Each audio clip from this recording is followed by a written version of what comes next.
All right, good afternoon, and thank you for joining us for the afternoon session of today's Carbon Pricing Hub event. For everybody tuning in online, this is our second panel of the day. We are a little bit later than expected because we had a small technical issue that we needed to resolve. I hope everybody had a nice lunch. And if you are joining us for the first time today, a special welcome to you. My name is Jurien Wallis, and I will be moderating this panel for you this afternoon. I'm going to do a quick sound check. Here in the room, can everybody hear me okay? Yes? And then for everybody online, if you have any difficulties understanding what's being said because of the sound, please put in a chat message and our online moderator, Lisanna, will try to take care of that as soon as possible. For those of you just tuning in, we will be talking about the ETS2 and the Social Climate Fund for the next 1.5 hours. With the ETS so far being relatively unknown to most EU citizens, introducing carbon pricing to buildings and road transport will bring the emission trading system much closer to home to many of us. And how can we secure the fair and effective implementation of the EU Oh, that's a mouthful. The EU ETS2. There's lots to talk about with our panel this afternoon, so I will introduce them to you shortly. But for those attending for the first time, I will start with a short introduction of the Carbon Pricing Hub. Before I do that, though, I should mention that we are recording this session, but we are only recording what is happening here. So if anybody is concerned about their privacy, you will only be filmed from the back. About the Carbon Pricing Hub. What the Hub aims to do is to create a space for everybody who is willing to participate in and be involved in the European Emissions Trade Scheme, or what we call the EU ETS. The collaboration is a consortium of 10 European NGOs who harness people power to reduce emissions, for example, by doing research and advocacy, but also by organizing events like these. It's a program funded by the European Union Life Programme and the European Climate Foundation. Some of you will be very knowledgeable about this subject, some of you maybe less. We will try to avoid jargon and to go too deep into the matter. If you do have like very specialist questions that you want to ask, you can do that in the group discussion afterwards, or maybe even after the panel with our panelists. If you have any questions, we will forward them to the right people. For our audience in the room, if there is any question of clarification that you have during the panel discussion or during any one of the presentations, just raise your hand and we will try to address that. For our online audience, you can discuss amongst each other in the chat, and you can send in questions for our experts to Lisanna, our moderator. She will put instructions for that in the chat. We will start, before we go to our panel discussion, with a short introduction from Eleanor Scott from Carbon Market Watch. She will say a little bit about EU ETS2. That's really hard for me to pronounce all of a sudden. That's a tongue breaker. On ETS2, Eleanor, the floor is yours. Thank you, Jurien, and thank you everyone for being here in the room today and for our audience online. I'll be providing a very brief introduction to ETS2 to kind of set the context for the discussion today and make sure that we're all armed with the basic facts. So if we can go to the next slide. Oh, I believe there's one before, yeah. So what is the ETS2? So you might be familiar with the ETS1, which is the emissions trading system for industry, but from 2027, we will have a second, a wholly separate emissions trading system on buildings and road transport, and also on small industrial installations not currently covered by the ETS1. So with ETS2, 75% of all of the EU's emissions will be under emissions trading. So it's a very bold and kind of divisive step in the EU reaching its climate target. but we believe Carbon Market Watch and that it is essential. Without the ETS2, Europe won't be on track to meet its climate goals under the Paris Agreement.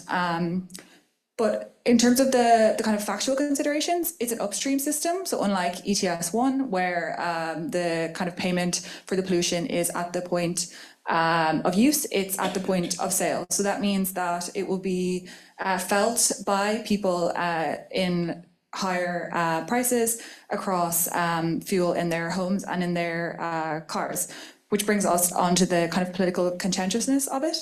But ETS2 can be seen as both, with a lot of environmental policies, having risks, but also very exciting opportunities in terms of the pressure that it will hopefully put on member states to implement complementary policies and kind of kickstart the investment we need in building renovations, in electrification for electric vehicles, and also drawing attention to already pre-existing energy poverty. Another important fact is that in terms of abstaining from the ETS2, only countries with higher carbon taxes can avoid, which is very few currently. I think Norway, Finland and Sweden, I think, have taxes around high enough. We can go to the next slide.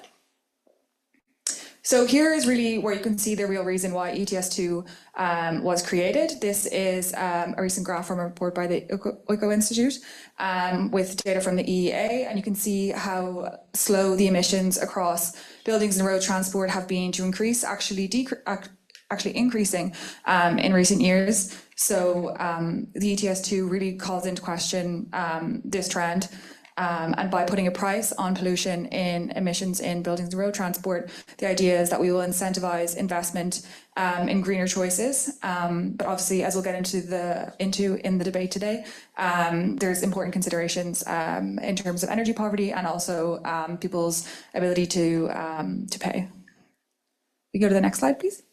Yeah, so this is also just for some factual information in what is under the ETS2. So we can see the biggest gains are to be won in the road transport section, with most of that under kind of personal vehicles. And then secondly, it is the residential sector. So that this kind of shows how much ETS2 really gets into the kind of the hearts and minds of people, let's say, in that people have very strong attachment to their homes and their cars, and as we've seen in the debate with the election, these kind of issues can be very politically contentious, which is why it's really important that we have conversations such as today where we talk about kind of constructive pathways to ensure we can have a just transition in these areas. Go to the next slide.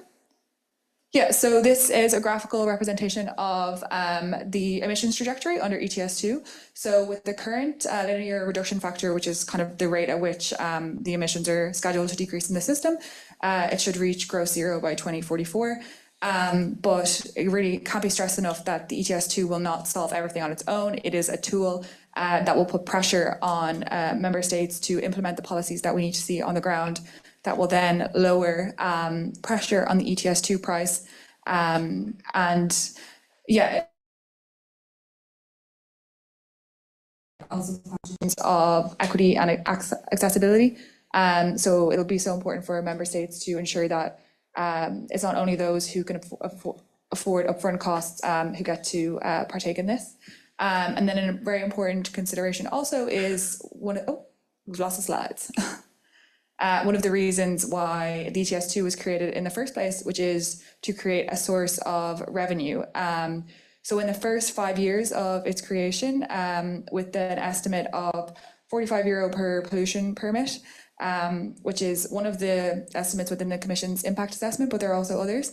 It's estimated to raise around 260 billion in its first 5 years, which after social climate fund contributions, which we'll get into afterwards, will be distributed to member states in the form of ETS revenue, and that can then be spent on investments in anything under the umbrella of climate action. But we as Carbon Market Watch would push for a lot of this money to be reinvested for buildings and road transport specifically along socially just criteria. Go to the next slide. So price containment. So the ETS2, unlike ETS1, there are no free allowances. We talked a lot about free allowances in our first panel today with the carbon border adjustment mechanism. And there's no foreseen fixed price or corridor. There is a few price containment mechanisms in that, depending on the crude oil price in 2026, during the month of January, the ETS2 could be delayed from 2027 to 2028. And there's also a front loading of auctioning permits, around 30% in the first year. But then that is made up for later on when the market will be tighter, so there will be less pollution permits. And then there's a soft price ceiling at €45 a tonne, in which an additional 20 million allowances enter the market.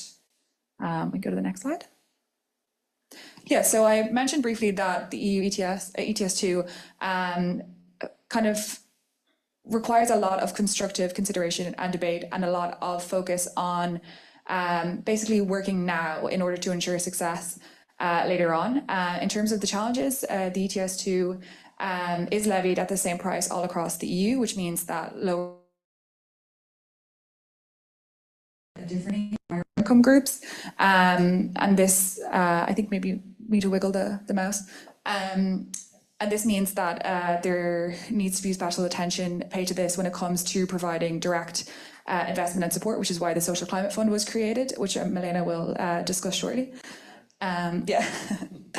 And yeah, so then also again, we've seen from past environmental policies with implementation, obviously these things are never certain, and it will be very important that we coordinate both at the local level and with the municipalities and with national governments and the EU, basically at every tier, to make sure that basically that no one is left behind.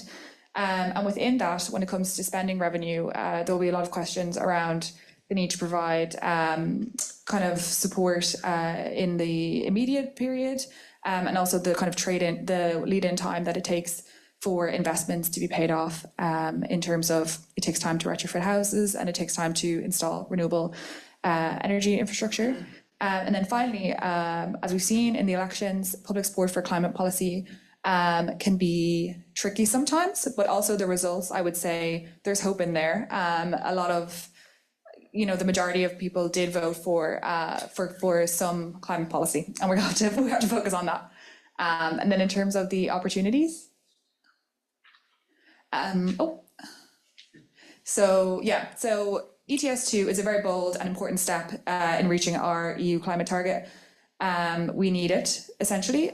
So I think a lot of the discussion coming up to the elections about kind of thinking if it could be scrapped, obviously it's important to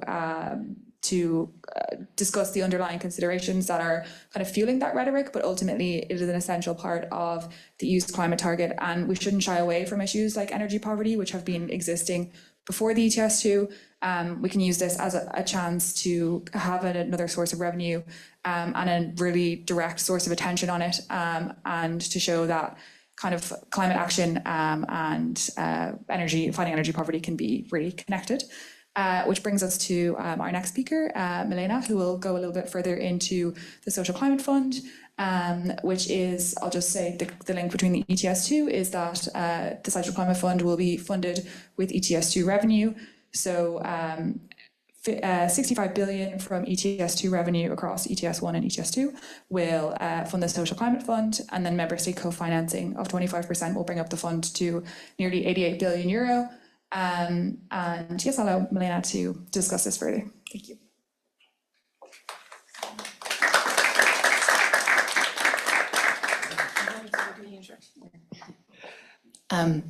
Just so everybody know who Milena is, Milena Damianova, you are coordinating the work on the Social Climate Fund in the European Commission's Directorate General for Climate Action. We are very happy that you are here today to enlighten us on the state of affairs with the Social Climate Fund. You have also participated in the drafting in and the negotiations on the Social Climate Fund and on the new ETS as part of the legislative package implementing the European Green Deal. We're very happy that you are here. The floor is yours. Thank you very much, Jorin, and thank you very much for the really extensive and very to-the-point presentation on the social climate, on the emission trading system for buildings, road transport, and additional industry that was not covered yet by the current emission trading system, ETS2. During the negotiations, there was BRT and many different abbreviations. I hate the abbreviations generally, but sometimes we are going into such complexities that we cannot live without those. But not to, maybe I'll stay like this, not to lose time. I just want to remind that the Social Climate Fund and the new emission trading system for buildings and road transport was proposed by the Commission within its long and sustainable plan, the Green Deal, the European Green Deal. This is the deal, the contract that we felt we needed within the society 5 years ago. The young generation needed insurance about its sustainable future. And this is how this was the top priority for the current Commission. And it seems indeed like not going to the politics, but we hope that the Green Deal will remain. And there were a lot of legislative files that received good support during the previous mandate of the Commission and of the Parliament. And we are now in DG CLIMA, but with many other DGs like DG Ener, Move, and many others, DG Budge, are in the process of implementation. And this is very important. I just pick up from what Eleanor said. During the proposal, when it was clear already from maybe the start of the current Commission that we would go to the new emission trading system for buildings and road transport, we understood that we needed a very strong public support from all from all the society in the EU, from all members. And we know that sometimes the most vulnerable are really sometimes forgotten. From the start, when we were conceiving the emission trading system, we felt that we need a social element. So that, and maybe one of the questions, very often the observers say the new emission trading system is very regressive, but exactly the Social Climate Fund was created to cushion this regressiveness and actually to make it progressive, because basically, indeed, it's like a tax, or you increase the costs for those who consume more. And normally, you also had the Eco Institute, by the when we work a lot with them, they are very good. And then from those who consume more, they pay more, but then a certain amount of money from the auction revenues of the system will go to the most vulnerable. So this is the progressiveness of the package, and we always look at it as a package. Indeed, this is how the fund was created by the Commission, but it was strongly supported by the European Parliament and by the Council. And you have been probably observing the negotiations, but the two files could only go together. If one had fallen, the other would not have been adopted. And we are very happy that we have both. Now, the legal basis for the Social Climate Fund was published, adopted and everything in May last year, so 1 year ago. And its purpose is, as Eleanor mentioned, is to address the social impacts of the new emission trading system on the most vulnerable. So we have 3 groups. Vulnerable households. These are those that are in energy poverty, or those who will be mainly and substantially affected by the new ETS from the energy part of it, like more buildings. Vulnerable transport users, those that are in transport poverty, and for the first time the Commission put in the Social Climate Fund regulation as law the 2 definitions of energy poverty and transport poverty. Energy poverty is actually, we borrowed it temporarily from the Energy Efficiency Directive, where the real definition is there now, but the transport poverty is for the first time there. And actually the OICO Institute is working with the DG Employment on the indicators for transport poverty. Because you need much more than just one definition. And then we also, it was already during the discussions in the Commission, we thought that the vulnerable micro enterprises, they might need also support. We had like corner shops, some small taxi drivers, or like transport small companies. They might be hit because of the increase of the fuels, on the transport or on the buildings side. So these 3 groups are the target groups of the fund. It is for 7 years. The Commission proposed to start 1 year earlier, but also the ETS. So basically the fund will start at least 1 year before the new ETS, like the real carbon pricing starts.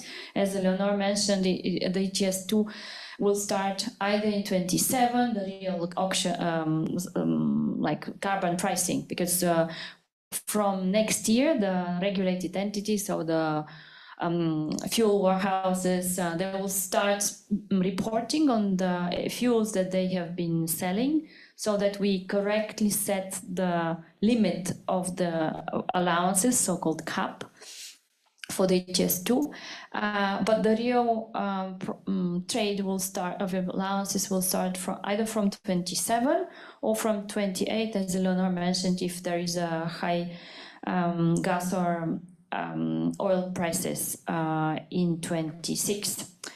But it's very important that the support from the Social Climate Fund start earlier, so that all these elements that Eleanor mentioned, the vulnerability, the vulnerable people are prepared well in advance to meet the challenges. And also very often this is a market-based mechanism.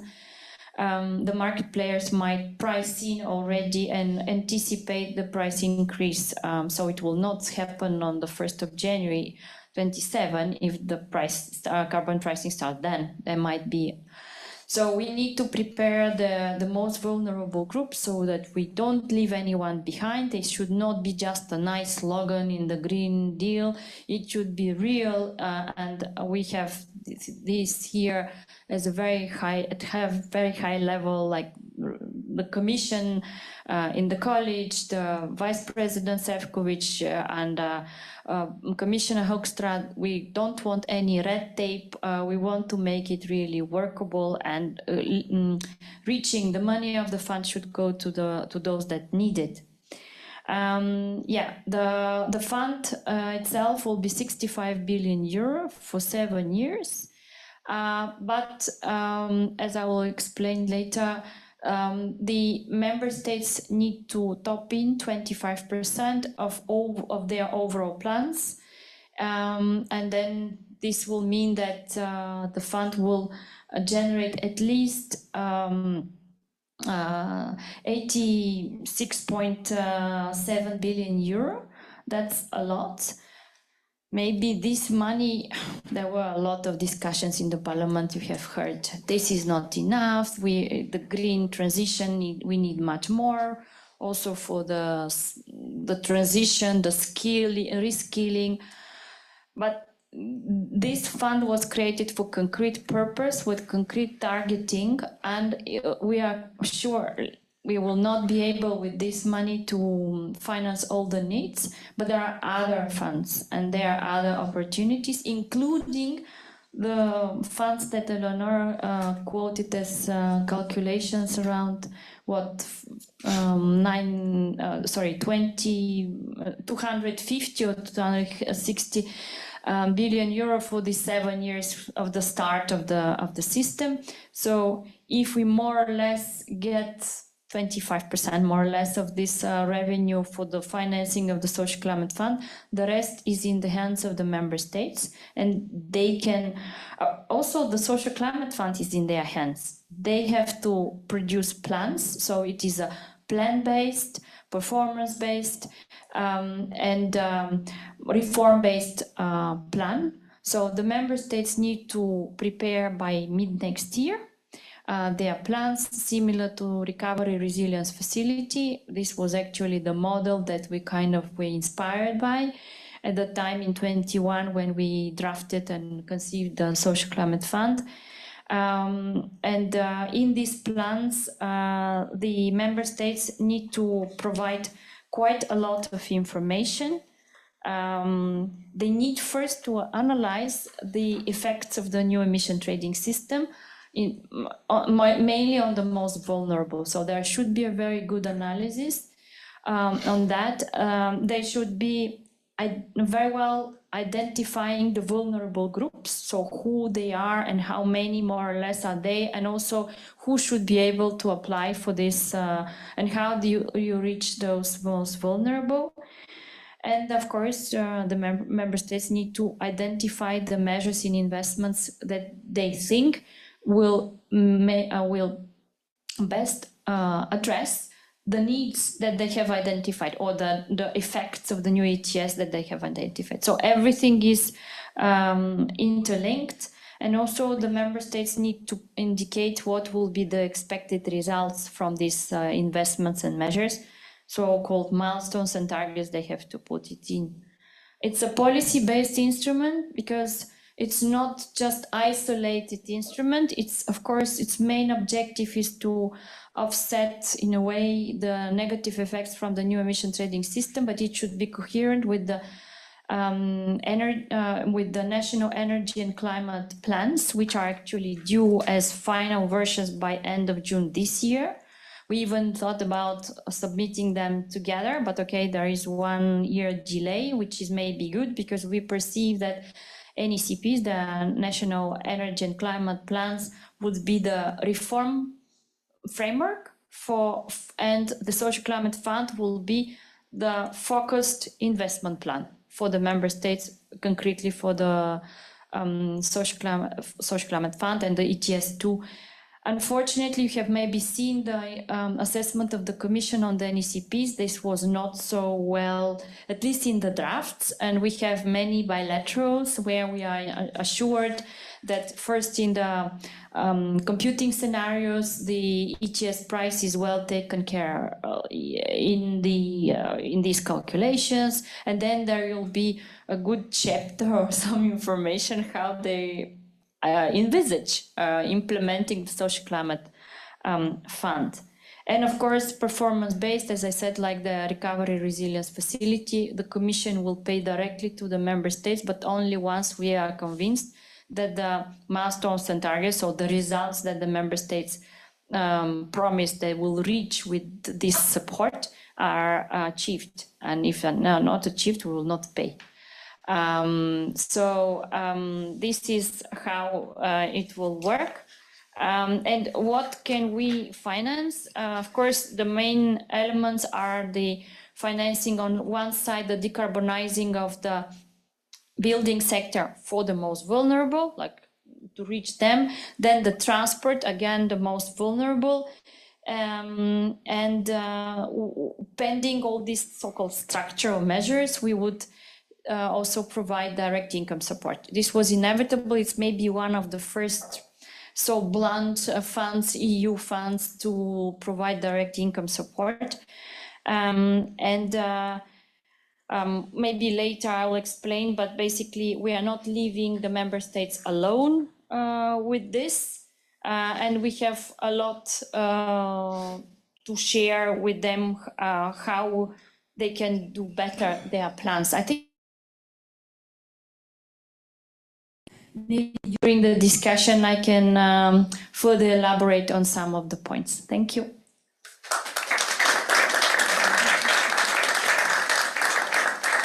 Thank you, Milena, for that. Yes, we can definitely elaborate on some of the points that you already discussed. Please have a seat, and then you can be joined by the other panelists. The first one is Robbie Stakelum, Head of Policy and Advocacy for Social Platform. Welcome. Have a seat. And then we have Davide Sabbadin. I hope that I say that right. It's fine. Acting Policy Manager for Climate and Energy at the European Environmental Bureau and Chair of the Cool Heating Coalition. I really love that name. And then we have Eleanor Scott, Policy Advisor at Carbon Market Watch. Welcome, everybody.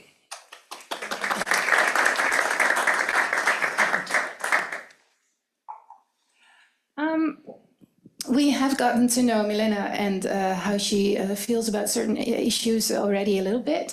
So what I wanted to do was ask you three an introductory question so we get to know who you are and which organization you represent. Robbie, I can call you Robbie? Or, yeah. Okay. Social Platform is a social rights organization. At first glance, one could wonder why you are here. Because we are focusing on a carbon pricing tool like the ETS. Could you explain to us what the connection is? So Social Platform is a European umbrella group of other social NGOs. So we represent over 45 networks that represent various interest groups from LGBTI people to the elderly, to young people, to people living in poverty. It's quite a broad house. The connection, I suppose, to ETS2 comes from an energy poverty perspective in the first instance. In Europe today, about 1 in 10 households are living in energy poverty. For the lowest income group, that rises to 1 in 5. So over 20% of households already live in energy poverty. That's before we introduce a tax or ETS2, which will raise energy prices. And so we're very concerned that if it's not done in a thought-through way, that it can be very regressive and it will disproportionately impact on low-income groups. ECFIN last week, or maybe the week before, everything's a bit muddled with the elections, released a really interesting report on market dynamics. And in it, they pointed to the impact that ETS2 will have disproportionately on low-income groups. And the wider context that, of course, because it's not just ETS2, we're in this kind of broader, I suppose, climate phase where we have lots of different legislation coming in. And so on the one hand, ETS2 will have an impact on energy prices, but we're seeing other climate policies that impact the cost of housing, impact the cost of transport, impact the cost of food. And so we're also going to see prices rising more generally. And so the risk factor is that that further squeezes poor, lower income groups. It makes it harder to reach our 2030 targets under the Porto declaration to lift 15 million people out of poverty, which we're not on track to meet at the moment. So that's a little bit the connection that we see of how it comes back to social. And hello? No, no. Maybe it's a sign. Is it still on? No. No. We can maybe, we have microphones in the rooms, maybe we can just project it in until we get it fixed. To the others, Is it on? you have to press. And then no, it does not. Wow. So it's on here. Yes. I think I might just do that. Okay, And we it can. lights up for a moment and then it goes back in.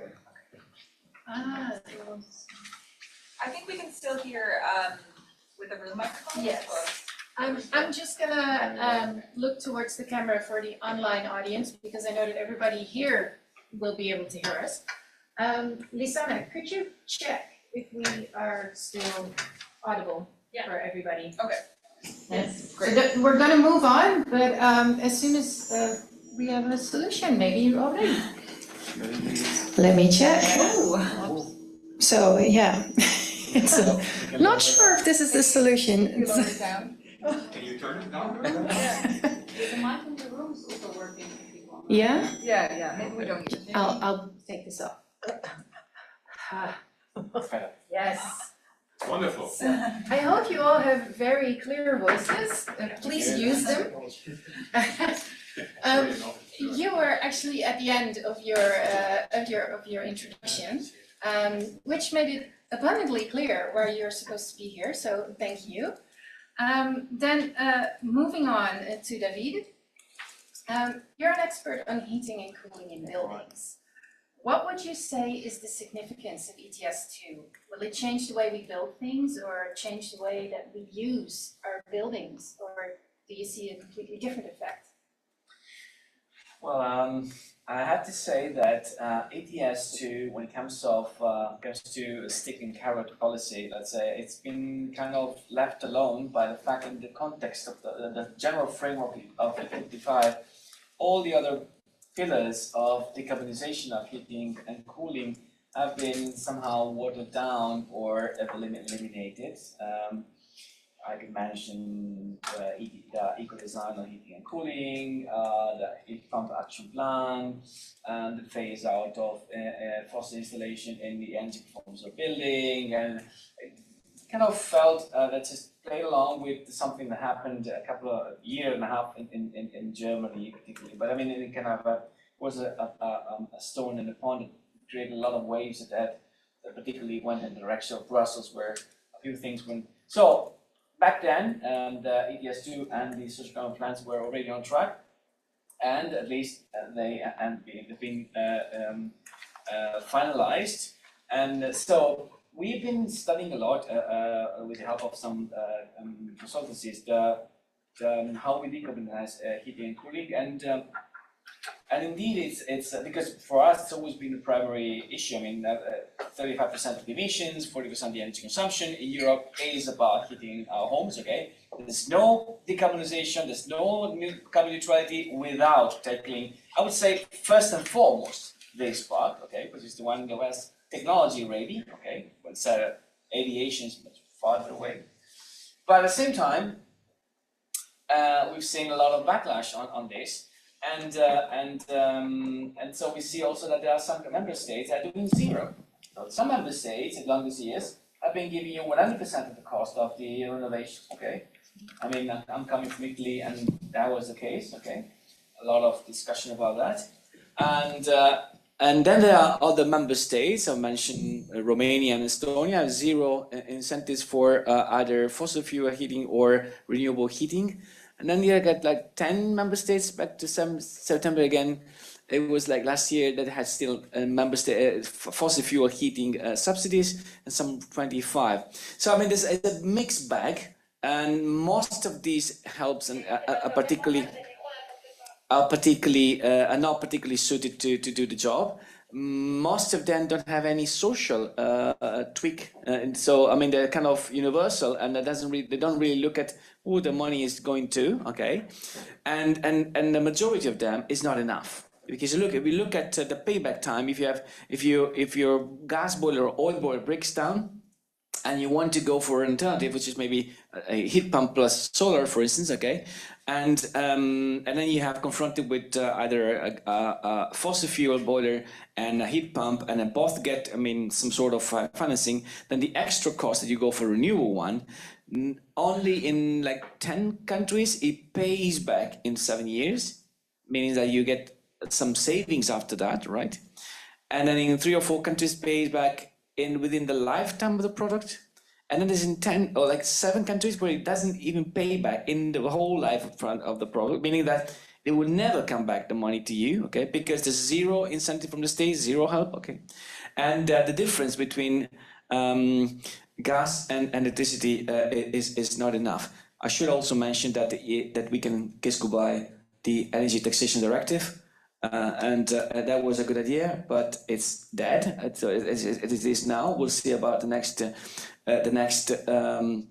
legislature. But I mean, if you in Belgium, for instance, if you give me for free heat pumps, I'm gonna say no. Although I'm starch advocate for heat pumps because I'm gonna pay more at the end of the month. Okay, so go figure. Someone is in difficulty to make ends meet. You know, even if you get it for free, the difference of cost between gas and electricity is so stark that it's impossible to make ends meet. So now that's when ETS2 come in. Okay, but I mean, according to our studies, even if you apply 100 euros price of ETS2.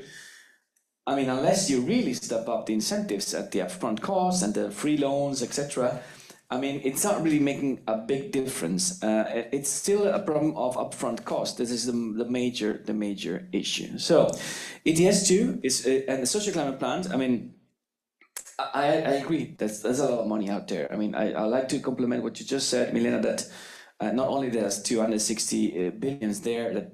The whole of it could be, you know, focused on the problem rather than just 60. But what we think is that, I mean, if we look back, and then I'll close my intervention. I mean, if you look back and what happened in 2022, I mean, we look at what 4 countries alone, Italy, Spain, Italy, Germany, France, and Poland, spent on help, on subsidies to fossil heating. That was in 1 year, 3.2 billion only for that, okay? And since then, France and Germany pledged to phase out those incentives, but not Poland and Italy. Let's see what was going to happen now with the new governments. And then the target, so the price we paid for the energy emergency that followed the Russian invasion of Ukraine is been calculated by Bruegel think tank. And if it's in the order of 700 billions, if I'm not mistaken, if you divide that by households, that's almost 5,000 euros per household in Europe. Do you know how many things you can do with 5,000 euros in terms of renewable energy or efficiency in a house? Only that those 5,000 went up in smoke, literally, and the pockets of those who sold us fossil fuels. Now, I'm not saying that it could have been that different, but now we have potentially 260 billion. Or even more if the price goes up, and at the very least 80 billions. Okay, we should not be doing the same mistake. We should try to steer that amount of money as much as possible. At least the first year when we don't have the ETS2, we only have the upfront expenditure into investing rather than cost, you know. And then all the story about that we can discuss later how you define energy poverty and why the member state didn't want to have a single definition of energy poverty, and why the member states are not to agree that everything should be spent for the least wealthy people. And it's a big discussion, right? And then we'll see how they sort out this kind of conundrum. Thank you for that introduction. That was a proper introductory statement that you made. And I'm pretty sure that the other panelists will want to join in on the topics that you raised. Before we do that, Eleanor Scott, you work at Carbon Market Watch. What would you say is the main promise of ETS2, and can Europe really deliver on that promise?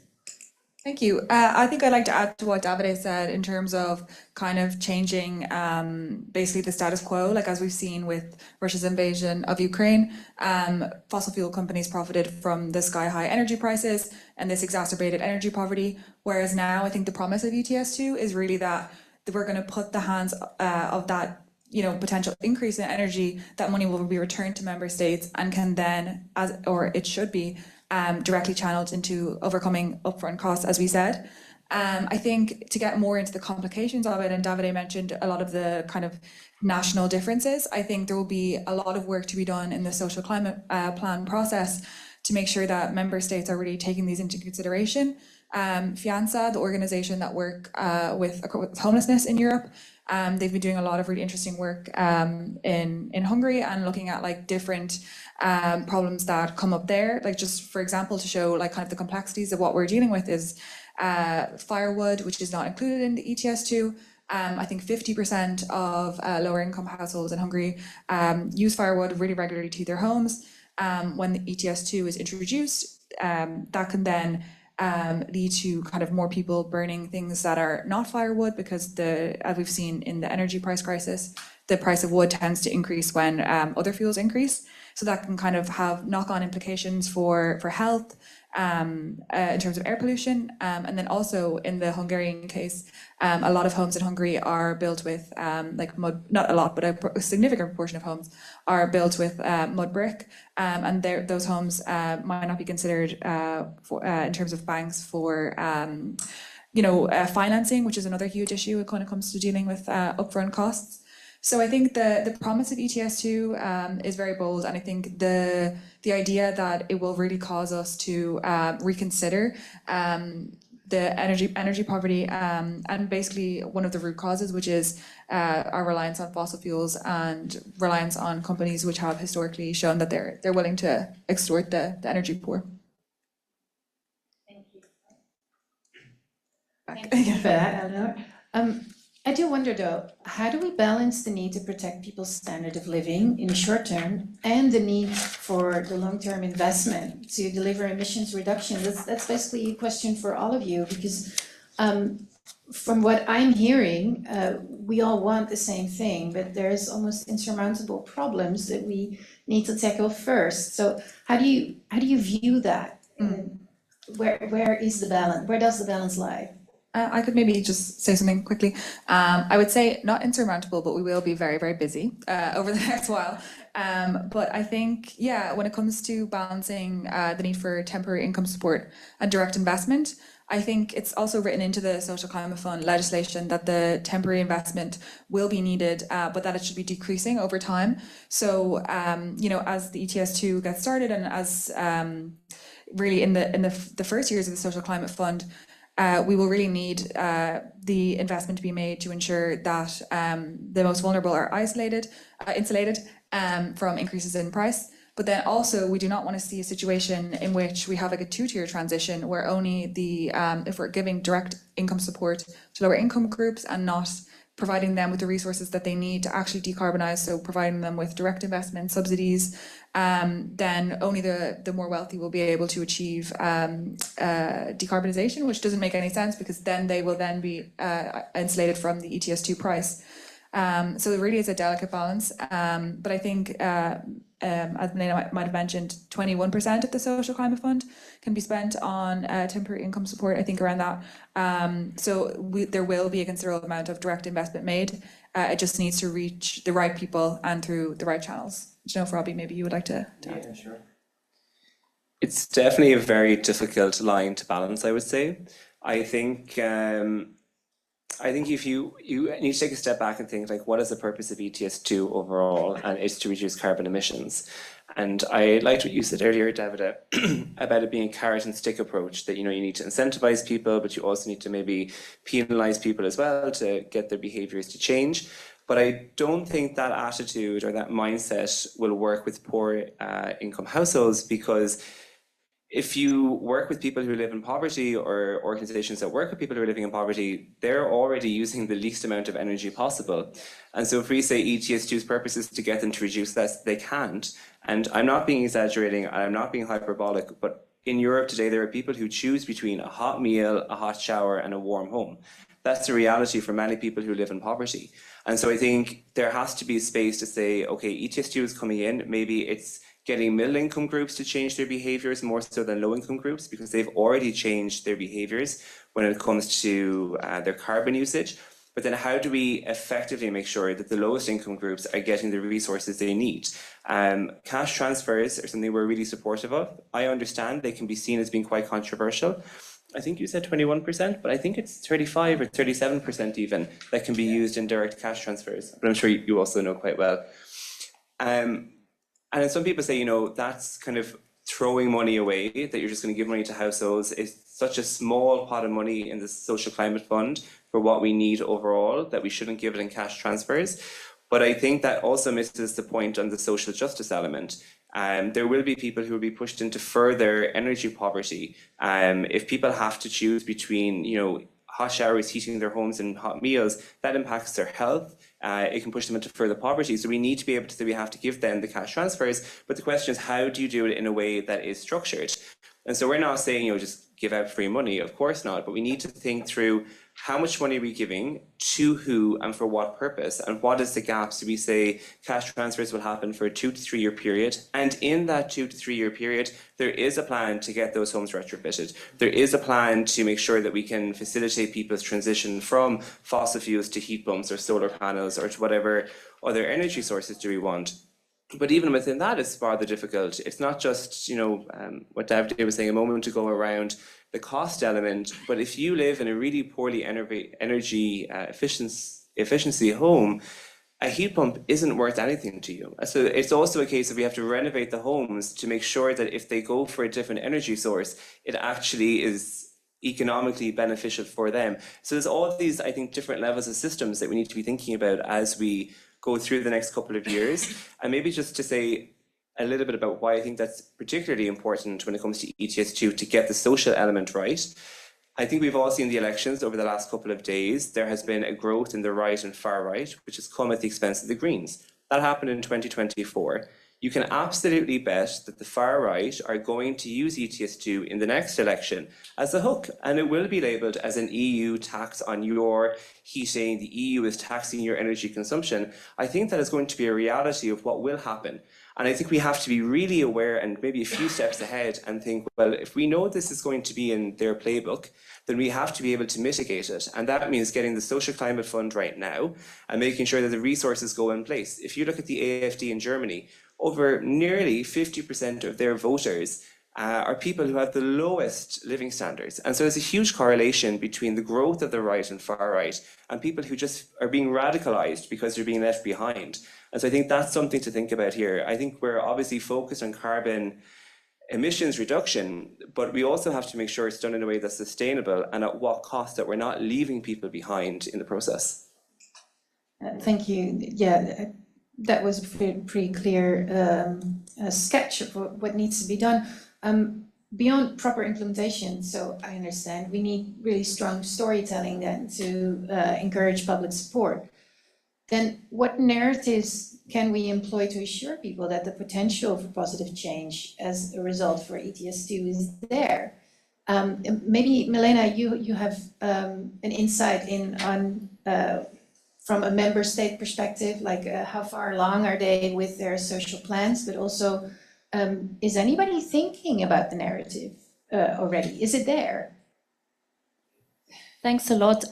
First of all, I have to say that even events like yours are extremely useful. Actually, I think with you, we were in the same panel maybe 3 months ago at this European Housing Forum. We were next to each other and we were talking about the same thing. You considered ETS2 very regressive, and I tried to explain why we think as a package this is progressive. But of course, we can have different opinions, but this is indeed because the Social Climate Fund is indeed there, and this was the narrative already from the very start. We could not leave it just like this in this so-called area not covered by emission trading, because we saw the emission trading and we saw it in the power sector. And in the power sector, it works. And the power sector goes directly, like 100% passes on the costs to the consumer. It's the same as maybe for the gas and for the increased price for the gasoline for the transport.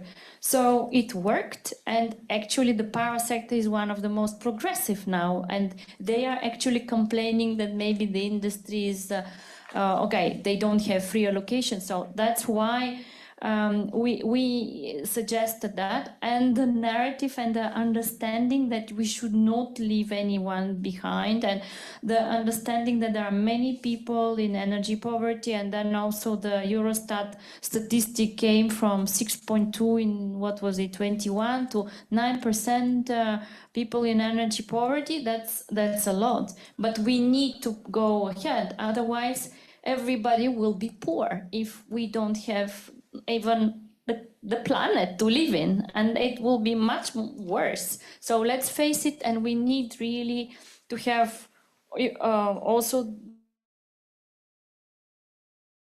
vision on our side.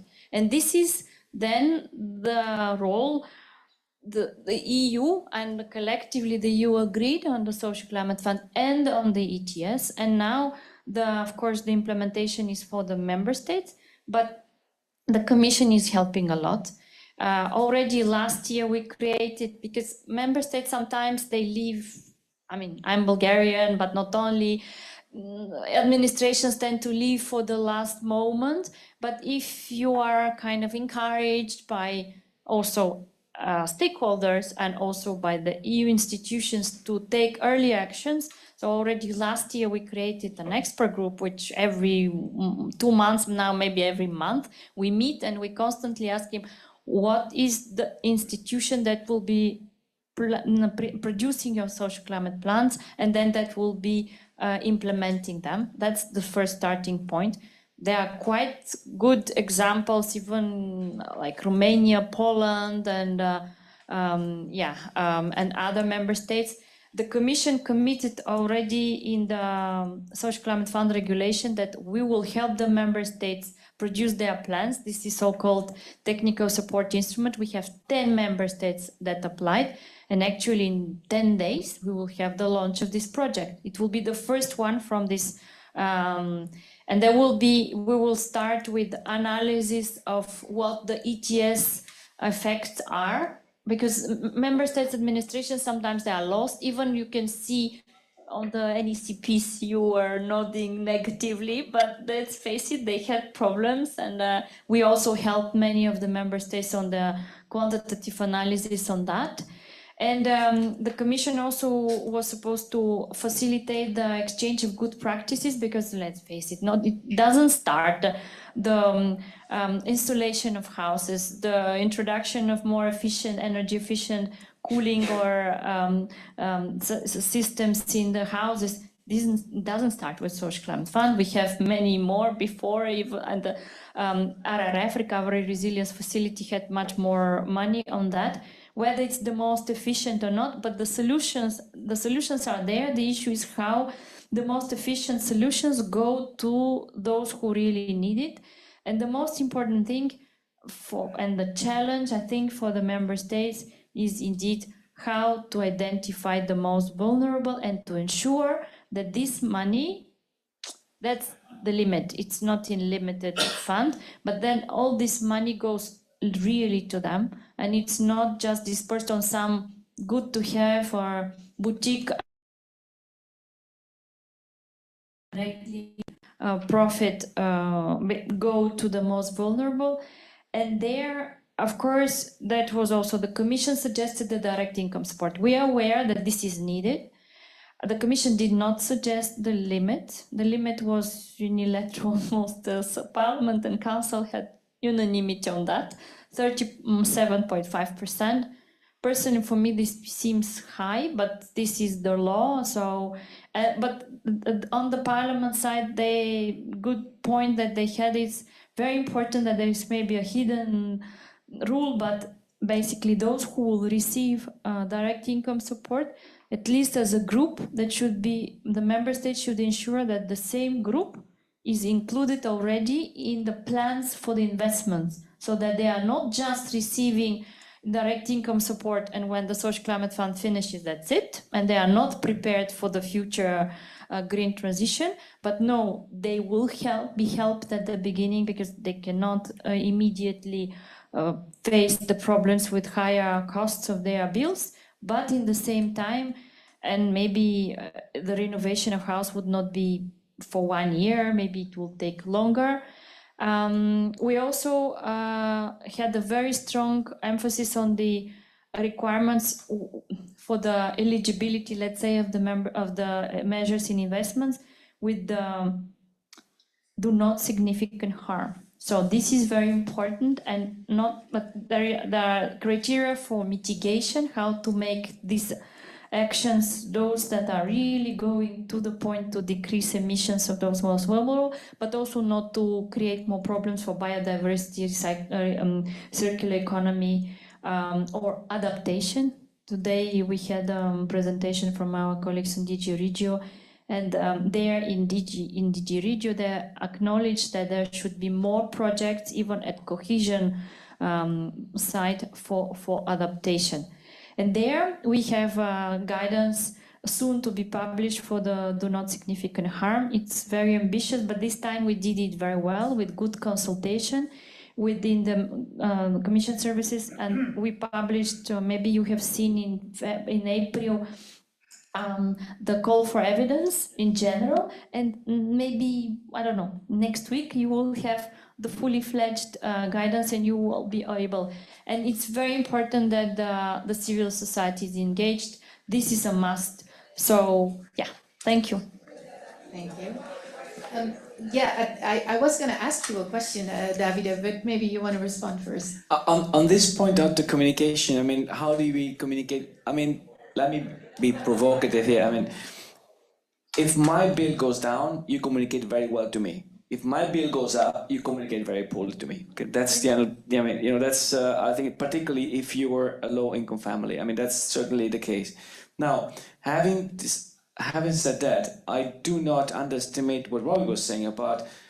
You're right. I mean, ETS2 worked to some extent, okay, but you had no one at ETS saying to people from, you know, primetime television, say it's the fault of the European bureaucrats that you're having this amount of prices, and you have that now, okay. So and they're just waiting for this to happen to blame it on Brussels. I mean, blaming on Brussels is the national sport everywhere in Europe, okay? And so everything that goes wrong, it's Brussels, everything goes well, it's a national government, fine. But in this case, it's very dangerous, I think. And so I come up with this very, very simple suggestion. At the very least, every euro spent with the social climate fund should come with a logo, like the LIFE projects, okay? So that people know that Europe is not only asking money for them, Europe also giving money to them. That's the very least, because you have to prevent this. I think this backlash is indeed very, very, very worrying. I think that a lot of what has been said is very interesting. I mean, I'm not sure, Robbie, that insulating home should fall within the framework of the Social Climate Fund, because we're talking about something that takes months, takes planning, and it's probably, I mean, also the amount of expenditure is probably not compatible with a single amount of. On the other hand, as I said, I second that as much as possible should be invested and not spent as a simple relief on the cost. You were saying, Milena, 25% might be too much. I am 37.5% might be too much. I would love to think that, but I'm coming from the figures that, okay, now deep renovation is 0.2, renovations like 1% of the build stock on average on a yearly base. With the magic wand, we want to go as the EP 3% per year, okay? That leaves still a lot of difference between people that had to change the gas boilers, okay? So, I mean, in that framework, you have the Social Climate Fund, okay? And still as a very small part of the population, okay? So, even if you have the perfect logistic value chain that we maximize installations of renewable energy, energy efficiency provisions, installation, whatnot, it still leaves a lot of people that would like to, okay, but cannot do it the first year, just physically cannot do it, okay? Is that amount of people being protected by the 37.5%? We'll see. I mean, for me, I mean, it looks like it might even, depending on the cost of energy, it might be not enough, So it's a big question, okay? I really would love not to have money spent just up in smoke, as we said. I think we all agree on that. But whether this is going to be the case or not, and whether it's going to be enough to protect people, that is probably to be seen. It will depend on many factors, I think. I don't know if it was more or less the question with that. Yeah, sort of. So now Sorry. I'm very urgently looking for another question, but I have a question of clarification or. Robbie suggested that we take a step back, and I would think that that's not, one step back is not enough. We need to take several steps back, because I can go back. I'm old enough to remember the Rio Earth Summit in 1992. I don't know how many people remember that, but I was a young man at that time. And at that time, the general consensus among economists around the world was to have a tax. At that time, it was known as a carbon tax. And I watched the European Commission discuss this possibility, but it ended up with a cap and trade scheme, which was completely terra incognito. And it seemed quite complicated. And every decade which has gone past since then, since the 90s, we've got more and more complicated. The market reserve stability was another layer of complication on the ETS1. And I'm wondering that perhaps we should have a new approach. Is that what you mean with 7 steps back? A simpler approach? A simpler approach and an approach which does not increase the cost of fossil fuels. Okay, well, let's get into that. I think you want to respond to it. Yeah, oh, sorry. I'll let you keep your microphone, steal it from you. But yeah, I take your point. I think today, we're focusing on how to get the implementation of the already agreed upon legislation like the ETS2 right, rather than like the merits of emissions trading in general. Obviously, maybe I'm biased, I'm from Carbon Market Watch, but I think to say a little bit more, just to wrap the question of narrative, I think now is really also the time about building up narratives that are not necessarily, partisan. For example, I touched briefly upon how fossil fuel burning is very related to health, especially for lower income groups who are often resort to burning things that would be atypical. And also we've touched upon also the question of security. So I think when it comes to the next election and when it comes to debates around ETS2, the more we can get public conversation thinking about the benefits of decarbonisation of homes that are not necessarily for climate benefit, but for security, for health, and economic benefit as well, then we're not just appealing to them on the basis of the importance of green policy, where it's a lot more commonsensical.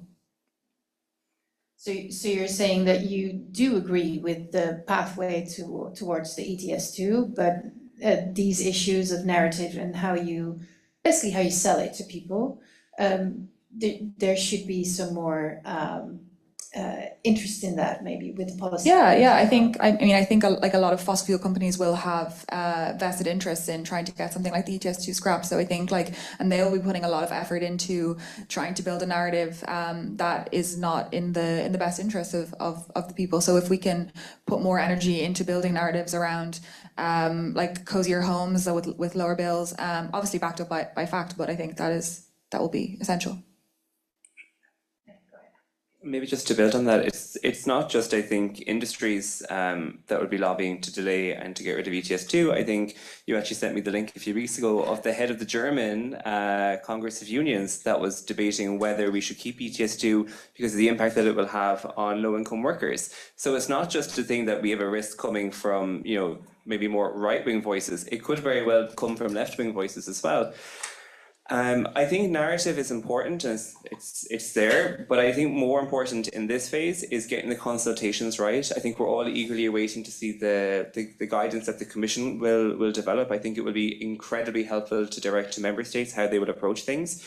One thing I think we need to learn is the lessons from the territorial just transition plans. There was very little to no civil society engagement with those, and where it did happen, it was cited as being really tokenistic.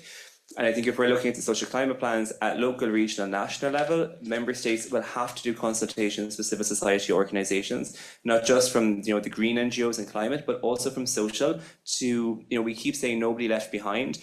To me, sometimes that phrase becomes really meaningless, because if you keep talking about nobody as this arbitrary group, you're not going to meet their needs. If you're talking about racialized communities, low income groups, if you're talking about people with disabilities, single parent households, they're all different forms of vulnerabilities, but their needs are completely different.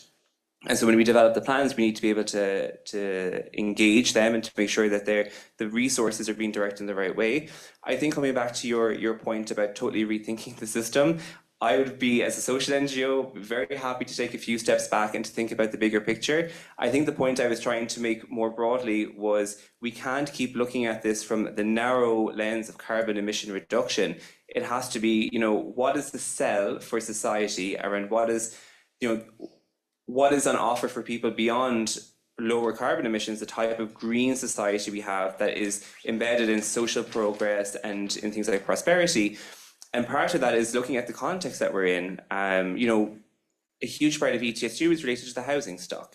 It is not the fault of climate change that we have a housing crisis in Europe, but you can't ignore the fact that we have a housing crisis in Europe, and climate policies will exacerbate the housing crisis. And so, you need to be able to zoom out and think about, well, what are the other criteria that are going to impact climate policies and how are they interacting with other areas? Otherwise, the whole thing risks being undone when you go back to elections and you have new governments that come in on a right wing or in a populist wave to say, we need to stop this. I think we really have to make sure that the implementation is done properly.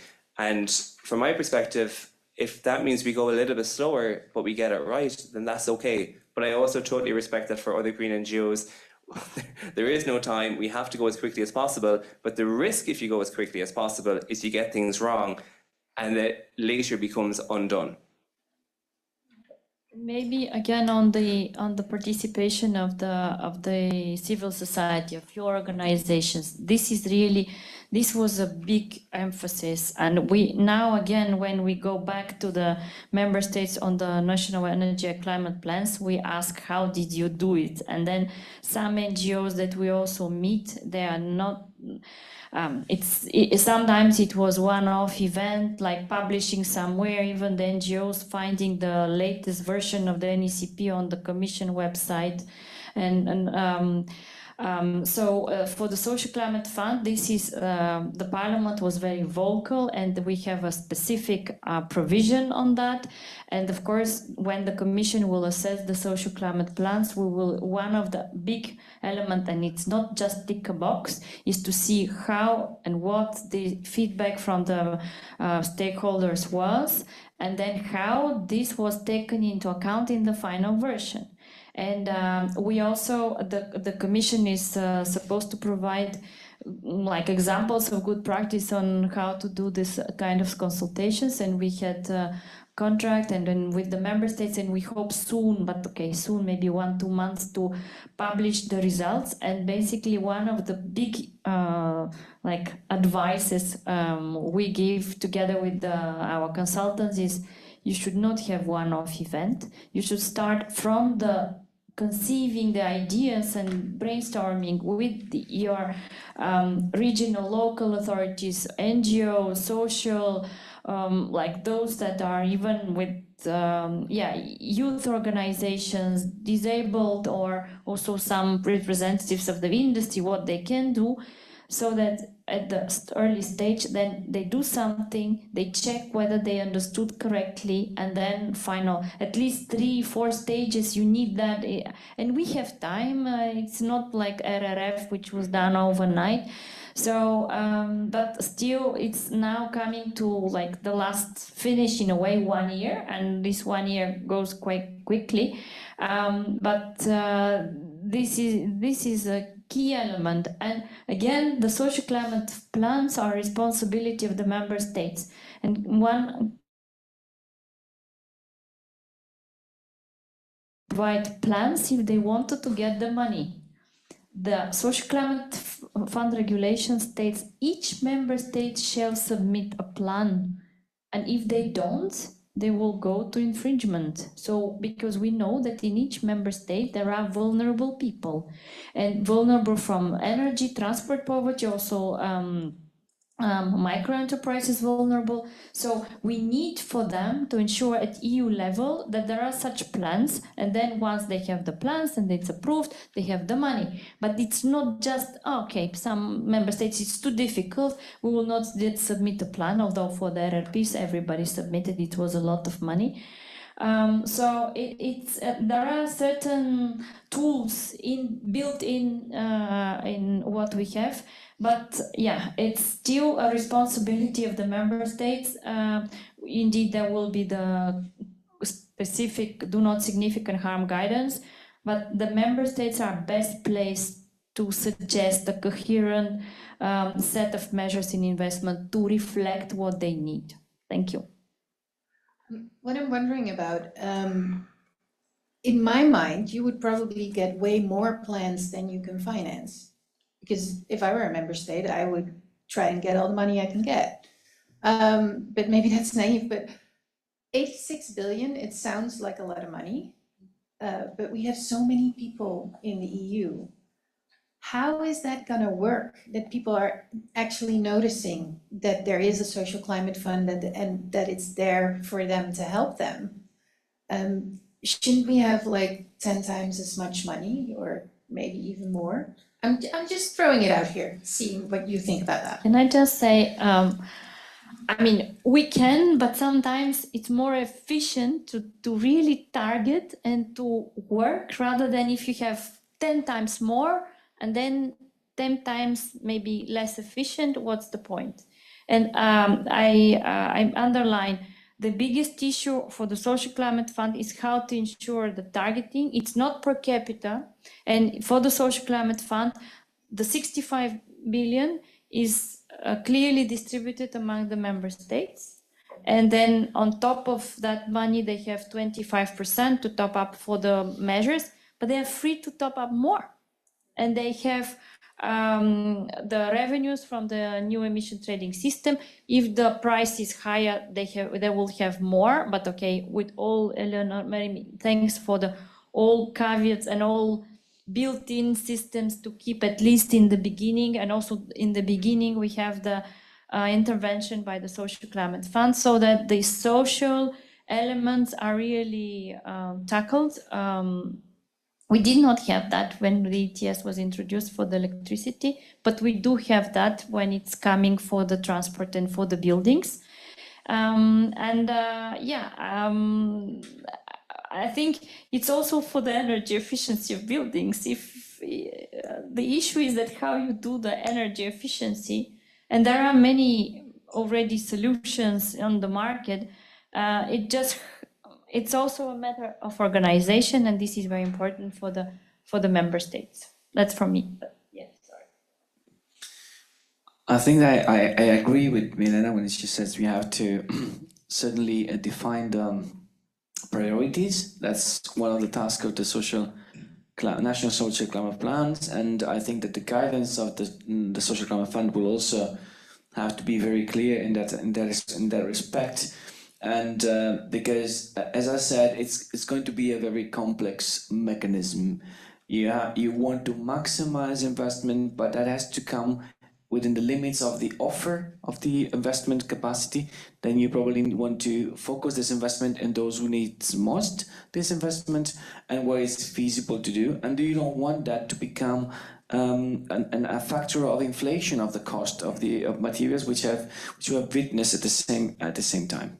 So that is complex, has to be planned thoroughly together with the industry and the organization that deal with the tenants and the owners and whatnot. And then we have 2 years to do that well in advance. The critical issue of participation is indeed very important in that sense at national level. I suppose the topic will become political very, very soon, whether you distribute a little bit to everyone because they're paying, or you give them money in the hands, they can buy whatever they want with that, like even the booze, okay? Or you earmark the money only to investment or energy at least, or it's really depending on the political color of the other different governments. And lastly, I'd like to add to what Milena said, that I take advantage of that we are here, just to mention that the Carbon Market Watch will lead a project on participation and among other things, and to try to foster participation in the. And we will be, as EEB, also doing this networking with the NGOs, social NGOs, environmental NGOs, to push first and foremost to push for member states to do the participation, and then to activate as many actors as possible in the debate, in the discussion at national level, because it's really crucial. Thank you. I needed to mention that we only have 10 minutes left. time flies when you're having an interesting conversation. And there is at least one question from the room too. I see, and online as well. Robbie, maybe if you can you do with 1 or 2 sentences, and that we do questions or straight to questions? Okay, I'm gonna go to you first, sir, in the audience here. Yeah, thank you so much. I'm Walter Kasper, German Watch. And I have a small observation, very brief.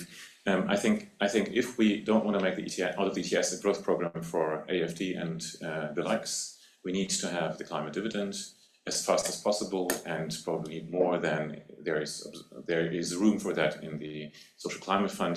So actually every member state needs to work on this for itself. This is at least for the beginning of the system. And then my question actually to you is on the investment side. I think there's a profound dilemma, a beautiful dilemma we face actually, that actually we need the funds now, we need the investment now, before the system starts, and in the very first years, that would bring prices down in the ETS2, that would bring resistance down, and so on and so on. Then we have the support, and then we have the climate targets reached. But you don't have the funds, pockets are empty all over Europe. No, Germany is the feeling is all our pockets are empty. And my question is, shouldn't we maybe, would that be a smart solution to use EU borrowing for a new fund that supports member states, and the paying back these loans will be done through the revenues over the next years? Because we need the upfront investment now. Is there a thinking about that already? Is that a solution? I see you, Robbie, nodding. Yeah, I totally agree with you. I think something Social Platform will be calling for in this next mandate is some sort of follow-up to the RFF to make sure that we have the capacity to make green and social investments that are needed to get through the just transition. Because at the moment what we've seen is we've now just agreed to these fiscal rules, which a Social Platform we were against, because they will prevent member states from being able to invest adequately in both the social investments and the green investments that are needed in order to make this next transition. I think it's going to be a huge issue ahead. I don't think member states have the money and the resources to make these investments that are needed, and that's why it's not just about the Social Climate Fund. I think, Milena, that's something you said in your original presentation.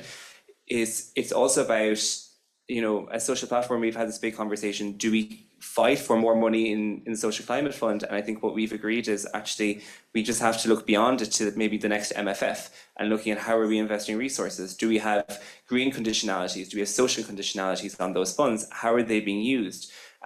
Because at the moment, the fear is that we go down the wrong road and we create the same mistakes the next time out. There was another point I wanted to make on something you said, but it's totally gone from my head. So if it comes back, I'll answer to it. Maybe I add what I had was nodding negatively, that there is a lot of money still being implemented under the Recovery Resilience Facility, and it is the instrument that you described. It was during COVID times. It was extraordinary. We will see how the new commission and what the priorities is, but I totally agree with you, Robbie, that we have to see beyond and not only wait for the Social Climate Fund. You have a lot of resources also in the cohesion funds even now, and they should be not lost, because sometimes member states are delaying projects, and but this I agree, we need that urgently. So yeah, this should be simply accumulated and then used to the most proper way. I'm not sure that per capita providing money is the most efficient way, but definitely maybe per capita, but with the social aspect, so that you indicate that until, I don't know, people in energy poverty or transport poverty, they even do need it now.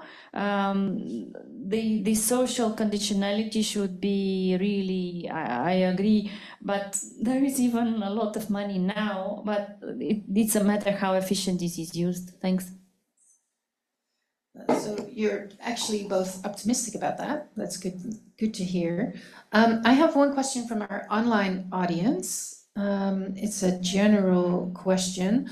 If there are any good examples from countries in the preparation of the social climate plans, and what good practices are they implementing?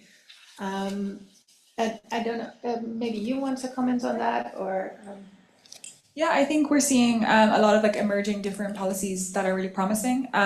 There's one in Ghent where we're seeing kind of to overcome the issue of upfront costs. The money is given to those in need, and then when they repay it, it's off when the house is sold eventually.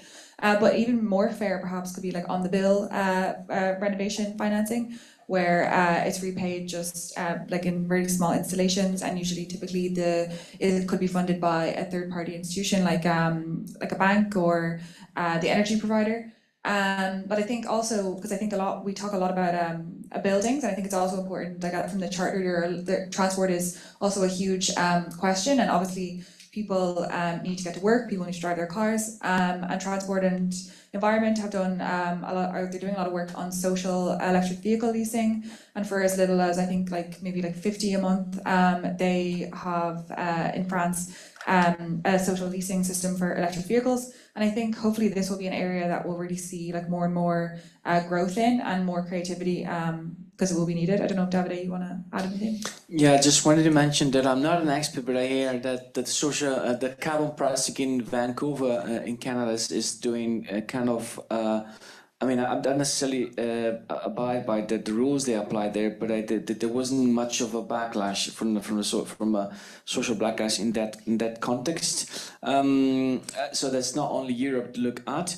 And I also would like to compliment what Eleanor just said is about the fact that the Social Climate Fund can also be used as a leverage for as a way to leverage also private financing with different business models. There are already business models in the country in some countries, not everywhere, unfortunately, in Europe, where you have the solution of the upfront cost transformed into like a monthly installment, as we mentioned, and particularly this could be used to kind of guarantee for low-income families that you can have access that kind of schemes, which otherwise you wouldn't be able to because you're not bankable and so on. So that would be another way to go about it, just to like the heat as a service or in-bill purchase, and that's also a win-win for the utilities, because then as long as you pay back the appliance, you're probably likely to stay with that provider, so they gain a loyal customer and so on and so forth. So we probably have to be creative and create a portfolio of opportunities there. And I think that we said something interesting there when we think of some kind of a central pot of money in at the European level, where you funnel all the different streams for about heating and cooling, and where you could come, every citizens, banks, member states, regions, cities could just like take a little bit, add a little bit of their own, maybe use also a little bit of private funding, and at the end also consumers might, if wealthy enough, could be to add their own bits, and all together to solve the problem. So where you kind of multiply the money coming from Europe, and it could come attached with the logo saying, okay, this is thanks to the fact that you're also starting on with European money. So that could be a kind of onion-like scheme that could be working, and the social climate fund could be the core of that. We are officially out of time, but to be fair, we started a little bit late. So if you bear with me, we can take like 5 extra minutes. If you are online listening in and you have to go, thank you for being here. I hope that everybody else who still has the time can be with us for just a little bit longer. I will give you the mic, and then we do one last question, because I saw one question here in the room still. Yes. Before giving the floor to Robbie, just the microphone, I just wanted to tell you that soon, I don't know whether 1 month, 2 months, but we will publish the study of our contractors on the good practices for cost-effective measures that could be financed by the Social Climate Fund. And the Ghent example is there. There is an example from Estonia on the retrofitting all these social type buildings, so the issue of tenants and owners. There is a lot on the clean mobility. There are examples from the US on the mobility wallets, and there are many things. So we are indeed, and this was the launch in a way. The member states more or less we shared with them this, and but we want to put it also for the wider public, so that for the public consultations and all things. All right, so in 2 months. And then maybe it might be included as one of the examples, I don't know, is housing cost neutrality, which is this principle that if you are a landlord and you are using state subsidies or EU grants from the Social Climate Fund to renovate your housing that a tenant lives in, you can only increase the rent by the margin that the tenant saves their energy. So the tenant is paying the same every month, their energy costs come down, but their rent goes up accordingly. And it's a method, it doesn't solve all the issues, but it will help to maybe reduce the risk of rent evictions. And also noting that if you're using state money and EU funds, you shouldn't be able to overly capitalize on them either by evicting people into homelessness. That's an example from Germany. Great, yes, that's the one that's in my head. And just to be clear, a renoviction, that's a renovation where you get evicted afterwards? Yes. Beautiful word, bad practice. Yeah. All right. We have one more question. Yeah, I already saw you, sir.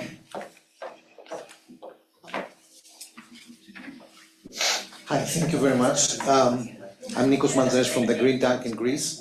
I'd like to emphasize one point that was not really discussed in this panel, the element of time. I don't think we have time. It is true that ETS1 worked, it works, but when did it start work? It started working in 2018, 2019, when MSR started to kick in, whereas free emission allowances in electricity have been banned in 2013, so 5-6 years. Just Transition Fund, which is really the precursor of what we're discussing now, it's just focused on lignite regions and also coal regions plus energy-intensive regions.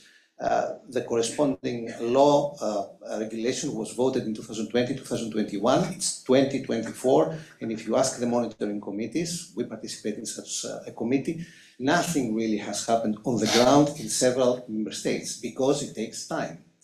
So time is a very big issue. I don't think we should decelerate decarbonization, not just for climate reasons, but also for social reasons, because climate crisis impacts the most vulnerable. We see it already increase in other member states. I think we should accelerate, but we need to be proactive in terms of funding. You mentioned RRF, I agree, cohesion funds, but also ETS1. There is significant funds from member states that could be used now to prepare for what's coming with ETS2, because 1 year between Social Climate Fund and ETS2 is not enough. Thank you. And if I may, the ETS1, only last year, we made the conditionality that it's clear 100% of ETS revenue should go to climate, not like it was before, and should be, now it's must. And also social aspects can be part of that climate. So because the renovation, building renovation is there for years. So yes, but we now made it clear that it's everything that the member states get from this, it should be 100% spent either on climate or on social. Yeah, I would just like to add, I think you make a very good point. I think maybe one optimistic thing is that the good thing about having an ETS1 is that we've learned a lot from the mistakes. There's no free allowances now, and we do have things like the win of the last legislative review, where we have 100% for climate action. I think, though, just building on that, more needs to be done with the definition of climate action there. I feel like some work by WWF kind of shows how a lot of that has been attributed just to the already existing climate expenditure rather than new measures. And I think now with ETS2 and the question of funding, we really have to think about what sources of money do we already have. I know member states need to have control over how they're spending this revenue, but maybe the guidance and the definitions for climate action can more emphasize things like renovation along socially just considerations, because yeah, we have to get the combination of incentive for member states and the funding right. All right, well, if there are no concluding remarks, that wraps up our panel discussion for this afternoon on the ETS2 and the Social Climate Fund. For our online audience, I want to thank you for being here today. I feel like we have covered a lot of ground in 1.5 hours. I hope that you will participate in another climate. Oh my God! In another carbon pricing hub when it will be. I'm completely losing all my English. I'm so sorry. Just to mention that there will be a video recording made accessible online in a few days. And if you have any questions towards our experts or towards the organizing organizations, just feel free to drop us an email and we will make sure that everybody gets it. Then I'm now closing off the online session. Thank you very much and see you next time. And then we can close off here in the room.